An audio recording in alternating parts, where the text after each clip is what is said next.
trustees were expecting. We have everyone from town staff that we were expecting, Miranda. Yeah, and more and And extra. more. Well, in that case, let's kick off the work session. And I will just hand it straight to you, Miranda, to introduce it. I'm actually gonna pass it over to Jennifer instead. Oh, we just keep yeah, that works. Yeah. She's it. Take roll on work sessions or no? I don't. Yeah. I mean, I can't. I'm happy to. No. Okay. Usually don't we? Because we usually don't. Usually. Well, I know you're recording, but usually we don't take minutes or record work sessions. Yeah, I was just gonna record it. Why not? Yeah, recording, why not? But yeah, no, they're the Yeah. informal piece we do. So I'm not doing minutes. Is what is not Right. I'm not going to do a huge introduction. Or lengthy introduction, I should say. But I just wanted to give you an overview of really very general purpose of subdivision regulations. There's about 4 purpose that subdivision regulations are intended to accomplish. The first is that the ultimate result of recording a subdivision plat really simplifies land transactions and title chains by allowing the conveyance of land with reference to the plat. So really what you would be looking at is reference to lot 1, block 5 of, say, for example, Sunny Acres subdivision, instead of a meets and bounds description or some other legal description. And the purpose with that is it reduces a risk of erroneous legal descriptions in the chain of title. So everything is more clean and clear. The other thing is that it helps to ensure that each lot that's offered for sale is appropriately sized and shaped for the intended use and has appropriate access to public streets. It helps to ensure that the lots that are offered for sale are arranged in a way that makes adequate provision for infrastructure and utilities, and that the layout of the lots, streets, and easements within a parcel of land that is proposed for subdivision, that it mitigates for potential hazards on the property, such as steep slopes, floodplains, or wildfire-prone areas. I'm happy to go into, I know there was a couple of items that were raised when we had this before the Board of Trustees the last time. I'm happy to address those, or if you would prefer, we can go into discussion or questions.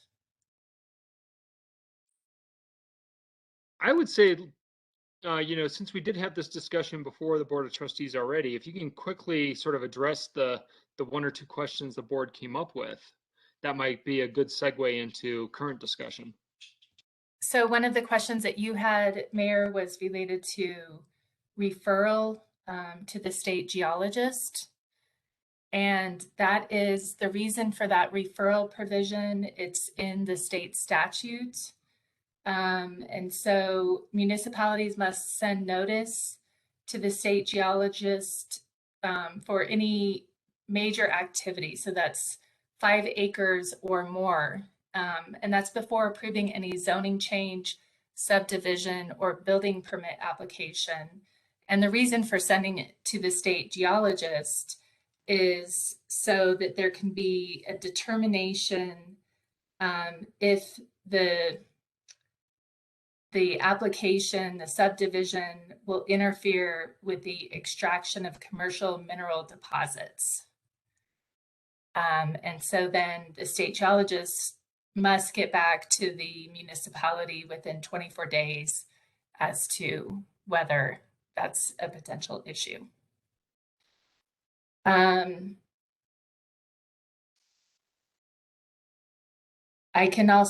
know that Trustee Coombs Ismail raised a couple of questions. One was substantial compliance. And is that still a concern of yours, Trustee Coombs Ismail? The term in the approval conditions in Right. terms of substantial compliance. Well, yeah, I guess I'm still wondering why it shouldn't just be totally compliant. And there's a couple of reasons for that. And one of the things that I talked about in the meeting was discretion, that it gives you and other members of the Board of Trustees discretion as to determine, really what substantial compliance is. If you want to say that substantial compliance is full compliance with the code, then you can do that. Other trustees can say if there's a minor or technical non-compliance, then it's okay and it meets the conditions. And I don't know, Miranda, if it would be helpful for the other trustees if we could get to one of these sections of the ordinance that talks about substantial compliance. Do you have a page number in front Yes, of you? I do. I can get to a page number. And it's really in the approval for all of these applications. One is substantial compliance with the comprehensive plan. And another argument there in terms of leaving it substantial compliance is you may be looking at a comprehensive plan, for example, with Nederland that was approved in 2013, and things have changed since 2013, and the comprehensive plan could be outdated. And so there may be reasons why you wouldn't want full compliance, complete compliance. So one of the pages, I'm looking at page 24 there. Yeah, I think it was both in major and minor subdivisions. They have the same language. Yes. One substantially conforms to all other applicable requirements of this code, and the other is substantially conforms to the comprehensive plan, essentially. And, one other thing in this regard is that it can possibly increase potential liability for the town if the term substantial compliance is taken out. So if, for example, the Board of Trustees were to approve a subdivision plat and there were opponents to that approval, if there was for some reason an aspect of the plat that didn't comply fully with every single regulation in the town, every ordinance, every resolution, then that could be fodder for litigation. Is there any kind of legal precedent for what substantial means? I'm sure there's some case law that probably defines what it means, but it is a term of discretion. I don't know that there would be anything out there that I could find that would say that it would have to be 95%, anything like that. I can look and see what the case law says if you would like. But my thought is it's going to be a matter of discretion. Jennifer, is there a possibility that the board may establish a history of interpreting substantial in a particular way, and then by deviating from that established history, become liable?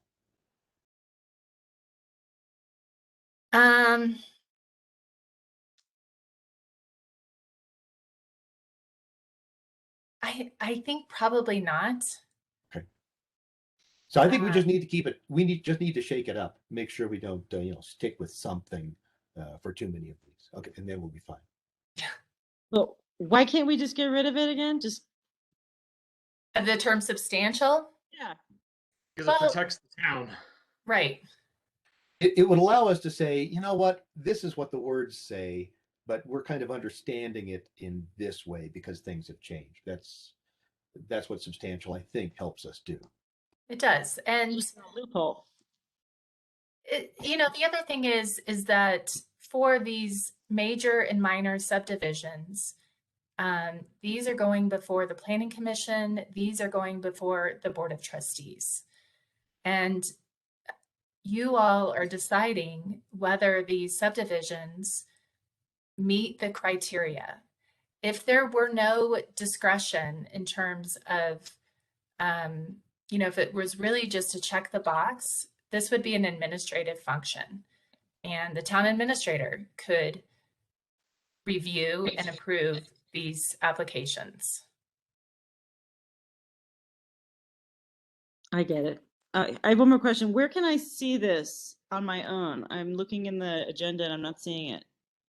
It It would, was a separate packet, a work session packet. I was looking for that earlier today. I didn't see it. Okay, I'll I look again. included it with the regular board packet, but I'll just go ahead and send this really quick so you can, All right, thank you. yeah. Here you are.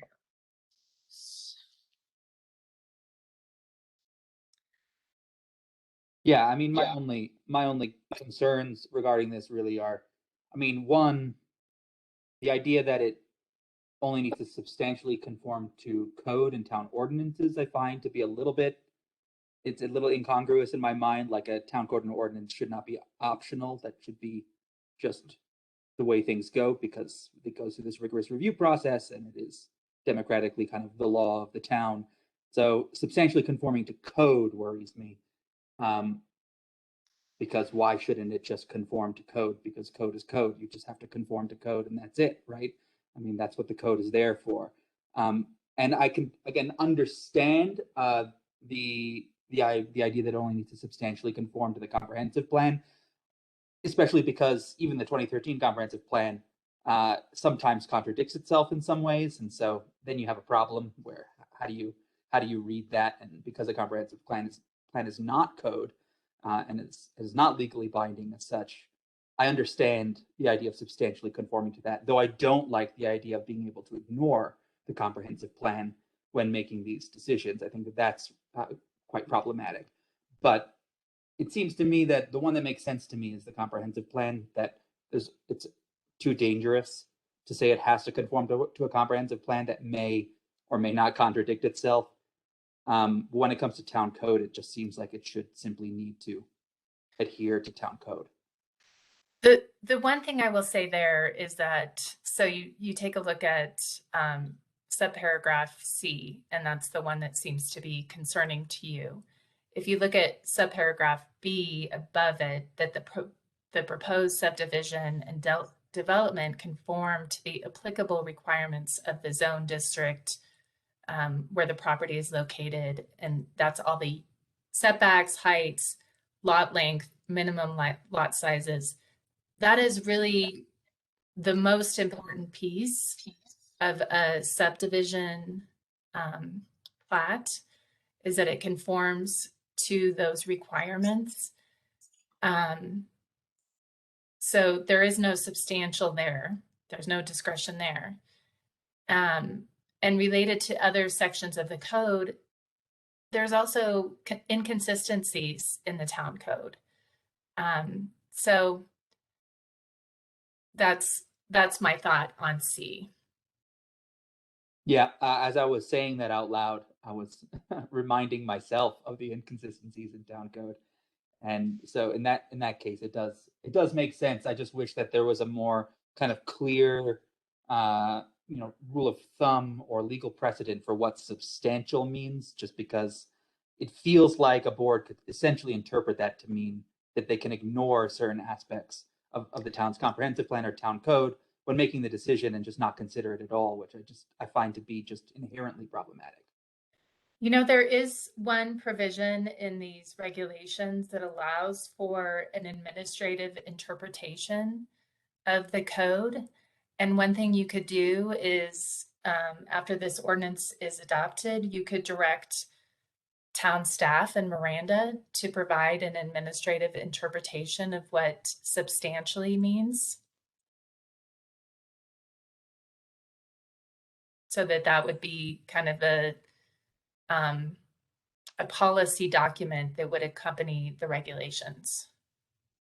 I mean, that does seem to make sense to me, that there would be some standard by which we kind of use as a guiding light rather than maybe a kind of objective, hard-coded policy as to what substantial means. I like that idea. So, and then I believe that you had another question, Trustee Coons Ismail, related to the dedication or fee in lieu of dedication. And that is for major subdivisions and minor subdivisions by discretion of the Planning Commission and the Board of Trustees for the minor subdivisions. But it's essentially for residential lots or residential subdivisions to create parks. And the money would, if fees were collected instead of money, instead of property being dedicated, those fees would need to be used for the purposes spelled out in that section. And Miranda, I'm looking at page 22.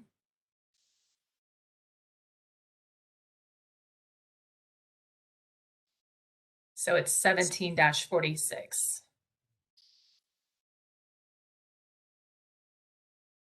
And so those fees, if any fees were collected, would go to parks, open space, or other municipal service facilities. And we already have a provision in code that's very similar to this.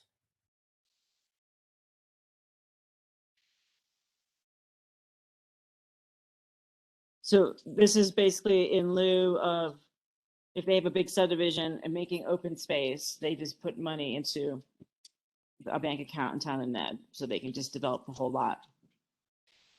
If they don't dedicate property, then they do, they provide a fee that would be equal to the property value. And so then that fee could be used to develop parks or open space somewhere else. Very similar to the way we worked with Tungsten Village. In lieu of open space dedication, they gave us the $110,000 that we have sitting in a dedicated account. Yeah, I know. And that can be that'll be used specifically for parks. Then it's a dedicated account for parks. And do the parks? Sorry, just not seeing it in here. If it's there, do they have to have some correspondence to the property that's being developed, or are they for just parks in general? It can just be for parks in general. Great.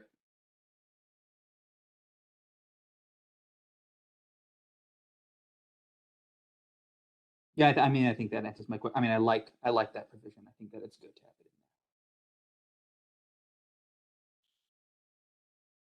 So then I think I had one other question by Trustee Corvalon related to Karen Blakemore's email. And I see your box lighting up, Trustee Corvalon. Oh, no, I'm just listening. Okay. So I think that what the issue there was that in the current code, there's language about review of previously approved plats. Right. And that in the current code, it says in the event no subdivision agreement has been executed, or no construction initiated, or no building permits issued within 12 months after final approval, the Board of Trustees or Planning Commission may call for a review. That's the language in the code now. And then in the draft that's before you, I think that it's if no improvements have been built within 3 years, it is automatically, this plat is automatically revoked. Okay. So it, it's two different processes kind of getting to the same end. except for the automatic revocation. Well, that makes sense, to automatically do it versus to come back and bother everybody again. Right. Yeah. And with the provision that's in the current code, town staff essentially has to remember that they've got this subdivision approval out there and nothing has been done with it, and then bring it up. But how does it automatically do it? It's just in the system. It knows if nothing's happened. That would have to be something that would be on town staff's radar in terms of, actually probably both of them, Oh, okay. So that's no different. right? So if town staff's not paying attention, then they could just start building, even if it's been 4 years. if Well, nobody but they was- need to get a building permit. Okay. Right, yeah, I Yeah. was just gonna say the building permit would be the stopping spot. And we can put That- notes in our permitting system. So say there was even like staff changeover where they would see that there was kind of a flag on that potential property. Mhm.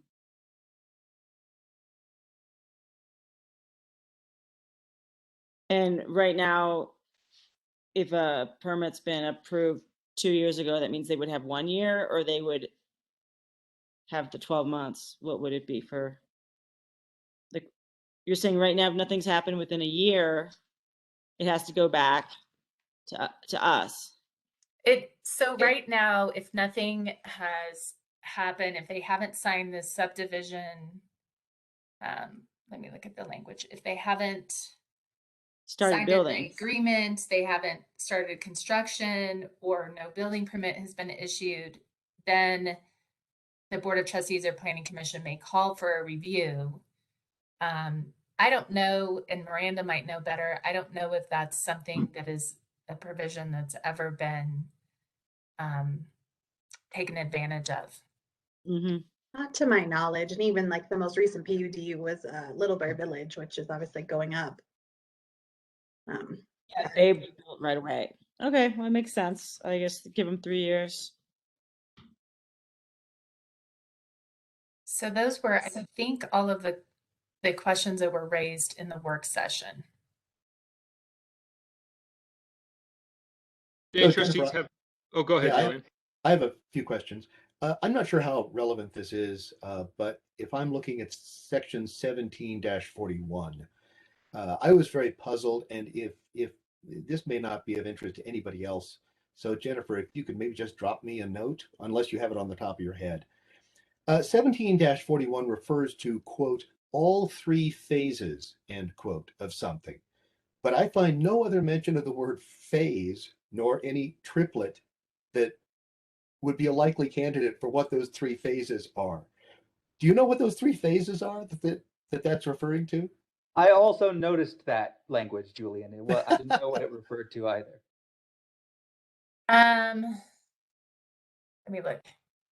I mean, if it's not on the top of your head, it's been there for a while. I don't think this was part of the part that was modified, but yeah, if we've dropped something and there's something describing phases that ought to be there that isn't, that would be a good thing to fold in during Okay. this iteration, I would think. The only thing that comes to mind is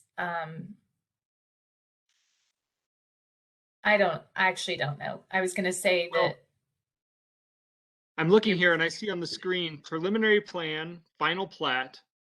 Are those the first 2 phases?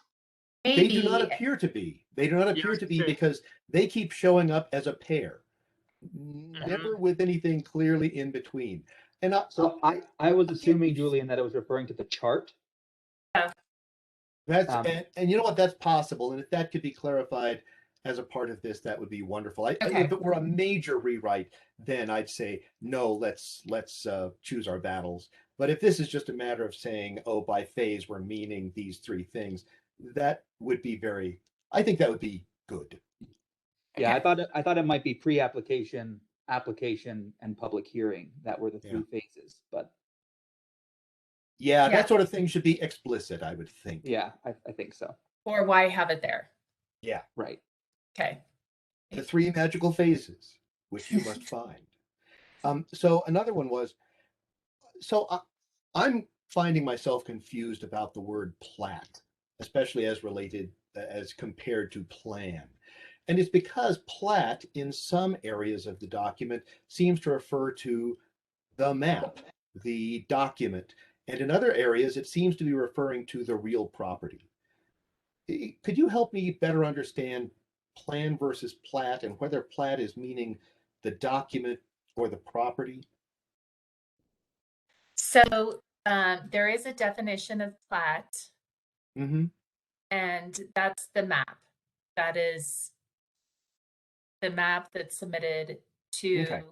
So those cases where it appears to be referring to the land itself, that is to say, um, okay, then those are just me misreading that. So that's fine.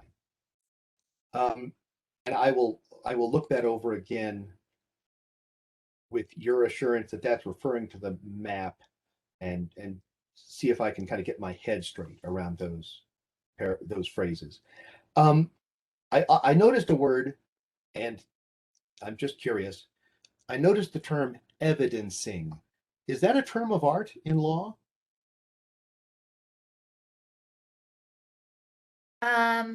Yes. Okay. I don't know that it's frequently used. I see where It just seemed odd to make evidence into a verb in such a case. But if that's a term of art, then that's fine. Okay. Okay. That was really all I was thinking about. Those are my only thoughts.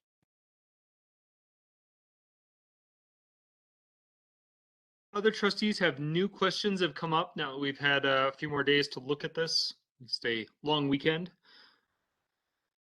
Jennifer's answered the ones we'd posed before and some of the new ones we've had. Anything new, Tanya?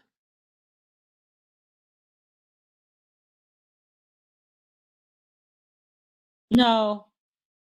Okay. Lindsay?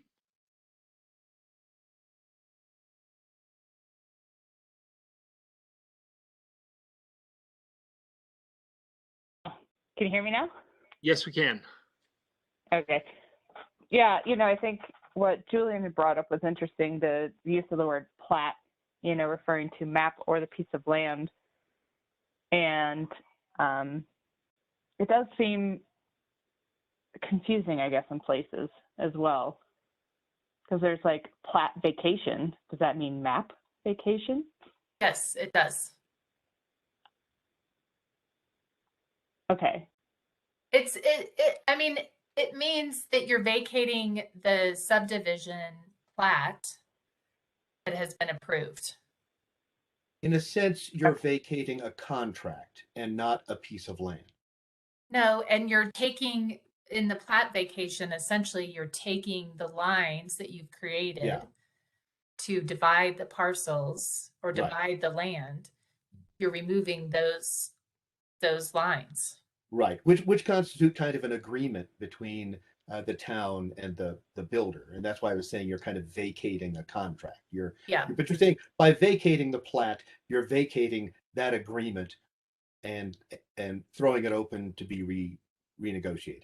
Yeah, and vacating the approval that was previously provided. Okay, all right. Okay.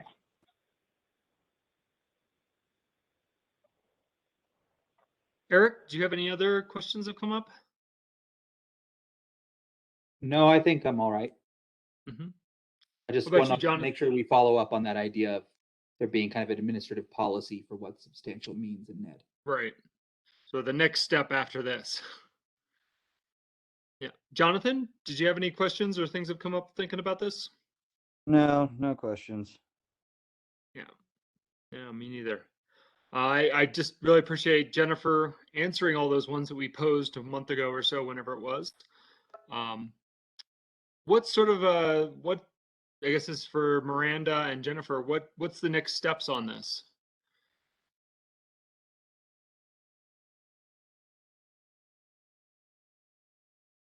Miranda, I think it's ready to go at a next Board of Trustee meeting, November 9th or. I think the next couple are pretty packed, and so maybe we don't have any applications currently pending. I'm almost thinking December to bring this back, just because of everything else we've got next month. Right.